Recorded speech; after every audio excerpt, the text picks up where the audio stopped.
Mr. Blogs. Yeah. Welcome back to another video, Blogsphere. This is a chat with me vlog. I hate these vlogs. I personally really hate them.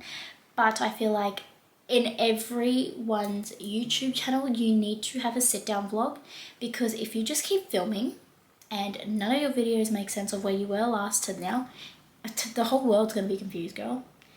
So this is why we're doing this sit down vlog, and why all these hand gestures, I do not know. But anyway, to start off, the trip was the worst possible trip I have ever been on. We have been traveling around Australia quite a bit. We've done it like 4 or 5 times now on like each end, but we haven't been at the top to Darwin, and we haven't been down the bottom, like right down the bottom. But the rest of it, yes. And Alice Springs, we haven't been there. But besides that, it was horrible. I was so excited, as I said in the beginning of, before we moved out.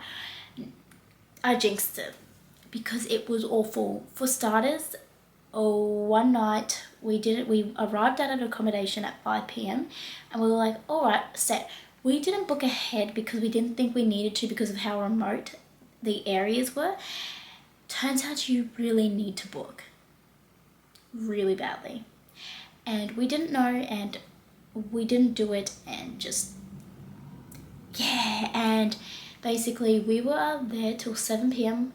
no accommodation, no food, we hadn't eaten, everyone was getting angry and hangry and just all of the above. But luckily I rang somewhere in the last minute just before they closed and locked out for the night, and luckily she was so nice that she gave us accommodation. We had no power, but we did not care. We had a safe place to sleep, and especially with Elliot, that was all that mattered in the way. Like at that very moment, that was all that mattered. We ended up finding a PowerPoint hidden somewhere, so we used that. Don't know if we were meant to. Maybe should have had this in the vlog, but we did. And so we could charge the Esky and just like plug in the Esky, and so our food would stay cold. I don't know why I'm stuttering so much. So our food could stay cold and everything was all good and we were happy. And then we all had like the best night's sleep, because let me tell you, I will insert a clip of where I took at that very moment. Hey guys, right, so oh my god, we just had like, you cannot see me. Oh, there you go. We had an event. We didn't book ahead and everyone was booked out. We literally got like here at 5:30, I think we got here, and then we couldn't get accommodation, and so then we had to go everywhere and everyone was stressed. It was another story for another day, but luckily these people were so, I have to say, this whole camping trip, everyone is so friendly and so nice and so willing to help. Like a guy, you need oil and salt. It's in your white bucket. A guy literally brought his work truck. He works at like Telstra, because that's what his truck says, and he brought it over so we could have light to set up our tent, because this bad boy, there's no way we're setting it up in the dark. But it's eventful, but we made it. We're at a nice location. Elliot is like over there. We got a light there. There's like a fire going over there, and then the kitchen's over there where Mum is washing dishes. Yes. We're gonna build a house. Yes. And then we just got mashed potato cooking, and we're gonna also have, I'll shine a bit of light there for you guys. So we got, that way. We got mashed potato and then steak cooking. But yeah, as you saw, like it was such a nice campground though, for being like stuck in the middle of nowhere and not knowing what we're getting into. That was the nicest campground, I could say, and the nicest people that I have ever, like, let me tell you, and I'll say it again, traveling, we have met the nicest people I have ever met. But besides that, that was all good. Number 2 problemo was that Dad's car had shut itself. The aircon went, and basically the belt in the car just wasn't turning, like it wasn't getting enough turning it, and then look, I'm no mechanic, I am no car person, I'm just explaining how I remember when Dad told me, and this is not how Dad tells me, because Dad does cars as a hobby, and he explained it to me in depth, and let me tell you, I don't listen. I'm saying it right now, and maybe I should. But basically, the aircon went, and that is all that went wrong. And this was in a place called Sejuna. But basically, we couldn't get a mechanic for 2 weeks. No one could fix it. It's, again, a small town. There was only one mechanic, and they were fully out with all other people's problems, apparently. So 2-week wait, and we just did not have the time. Mum had to be back at work, and I just didn't want to like sit around, do nothing for 2 weeks, and it was just too much. So basically, we were arguing over what to do. We were getting angry again. We just were frustrated at the situations we were in. But then we figured, I looked up on Facebook. Luckily, oh my God, the amount of luck I have had on this trip. A lot to do with, obviously, my beliefs. I'm a Catholic, so a lot to do with that. I know a lot of people don't believe in that, but for me, I feel like someone was watching over me in that sense. So, we were just so lucky that I found a car for Dad, and we bought it, and it is a Ford Ranger. I will show you guys after I like had my full-on chat of what it looks like, and you know, if you're interested in cars, I guess you'll enjoy that. But other than that, we bought a car, and then the next day we're on the road again. And I thought to myself, this has got to be it for the problems. No. So then we stopped at a place, I forgot the name, and it's a roadhouse, and it was one of the biggest roadhouses before the next little stops where there was basically nothing. We lost Dad on the way, and we stopped at this roadhouse thinking, oh yes, he will see our car, and we kept an eye out for him. But obviously there was intervals where we didn't watch because I had to deal with Elliot, and Mum had to go to the toilet, and I had to go to the toilet. So it was just like, we weren't watching constantly, and we were there, let me tell you, for 3 hours waiting for Dad. At that point, I was getting worried, and I felt sick, and but we kept going to our destination. We then got to the border. We asked these people if they had seen Dad. We explained what he looked like. We explained the car. We explained that he had a trailer, and we explained that there was a small Pomeranian in the truck with him. They said yes, and let me tell you, when our hearts like stopped sinking, it was like a sign of relief that he was okay and he's already gone. Anyway, so we thought that good, great, we'll find him, it won't be long. We were meant to meet up at this stop, and he wasn't there. He was not there. And so we are freaking out all over again because we just can't find him. He's not answering his phone. Do not get an Oppo if you were stuck in the middle of nowhere. We are now switching my dad to an iPhone because we are so disappointed in Oppo, where we couldn't even contact him when he had reception. He couldn't contact us when he had reception. He had bars, but he couldn't contact us. So in that sense, we were very like angry because it was like, why isn't your phone working?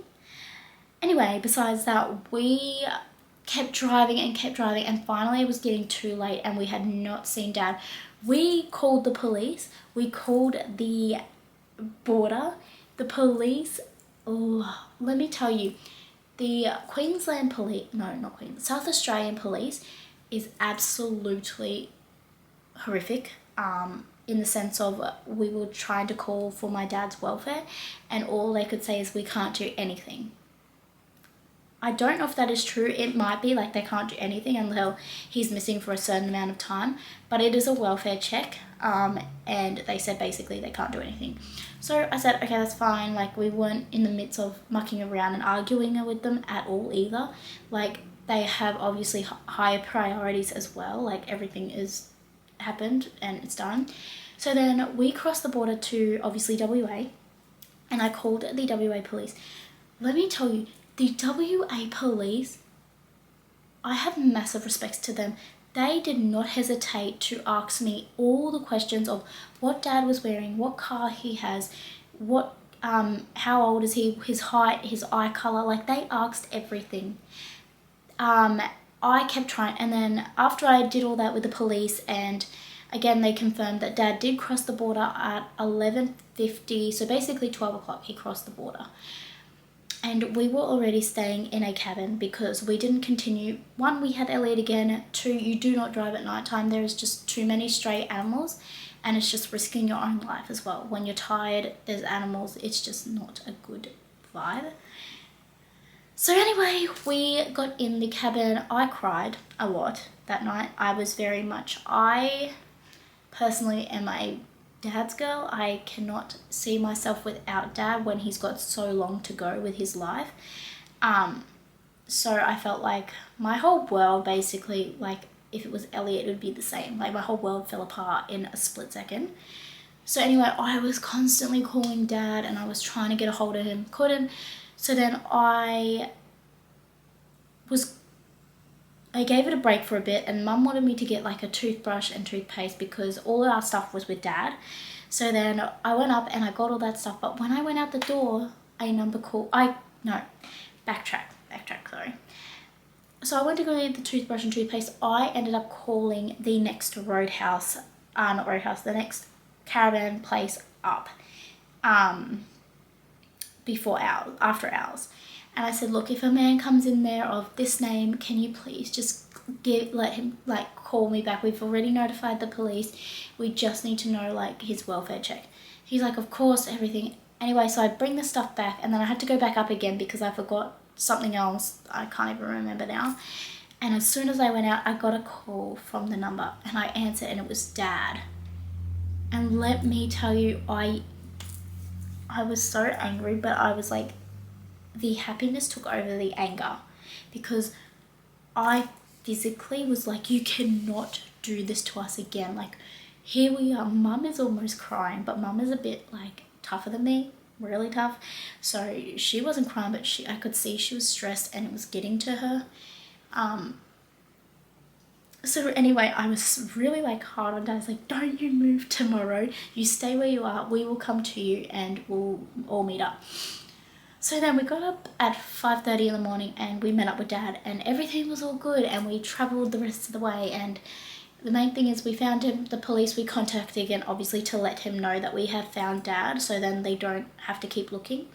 And the way they found him was through the highway cameras. They took a photo of him and sent it to me, and they could see him on it. So that's how we knew he was obviously safe, and he's obviously just kept going, or we don't know. So then after that, we had no more mishaps. There was nothing. Everything was good. The whole trip from after that was absolutely great. And then we got to Perth, and then Mum has a CX 2020 Volvo, CX40 2020 Volvo, and she got in a car accident. So the Volvo got totaled. Well, not completely totaled, like it's just like the front bonnet. I'll add in some photos here.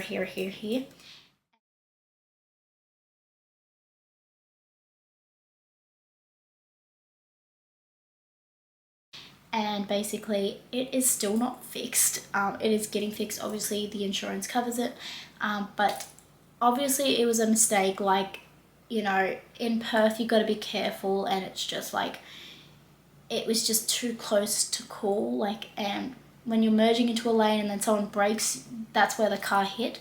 So it's just it was one of those situations of too close, and also the braking was just like, come on dude.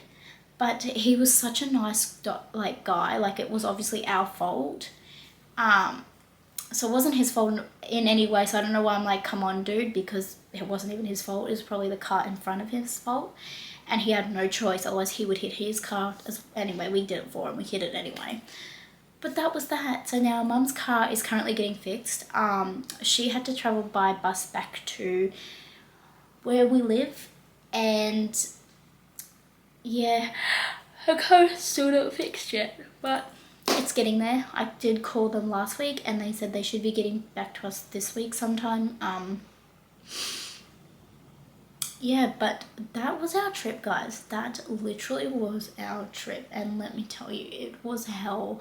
I will never do that trip again, ever. I am forbidding that trip. I don't want to ever see it again. I don't want to do it again. So maybe it was a prayer in disguise of that, all my clips being just vanished, because let me tell you, I don't want to do that again. That was awful. Yeah. But anyway, we have arrived at our new location, and this is my setup. Obviously it's nothing, obviously it is nothing fancy. I have a few updates for you guys as well. The kit home that I was actually going to film from start, that won't be happening anymore, just because I've got to focus on work, obviously, and work comes before obviously filming at the moment, because it's only just a side thing that I do due to the fact that I'll be making money working off this platform yet. But I won't ever, I don't think, give up my job, because I love it so much, unless like it was just becoming too difficult to do both in a way. But for now, I'm obviously working, and so, oh wait, no, I won't say that. Okay, so another thing is, I will no longer be filming the kit home anymore. There is a few reasons. One, I need to work, and two, we are too far from our house where I can come back and forth to work. It's just not, we're not even in the same town. So Dad is actually going to go by himself and build it, and he is going to stay there. This isn't also till next year. We will not be starting the house till next year in itself anyway. So it's just like, I'm going to be working as much as I can before this move, and we won't be moving till the house is completely finished. I will obviously do a house tour empty, a house tour finished, room tours. I will do all of that, but it's just the like kit home in itself. I was so excited to film that, but obviously plans do change, and obviously events don't work out sometimes the way we want them. But in saying that, I'm just glad like the house will be built, and that's also all that matters. But yes, that is the vlog today. That is the chat with me. It is giving you an update on everything. And we are so excited to be back home in a place where we can just settle down for a while, well, for quite a while till next year, and just breathe a little bit more. Yes, we'll see you in the next vlog. Here. Thanks for watching.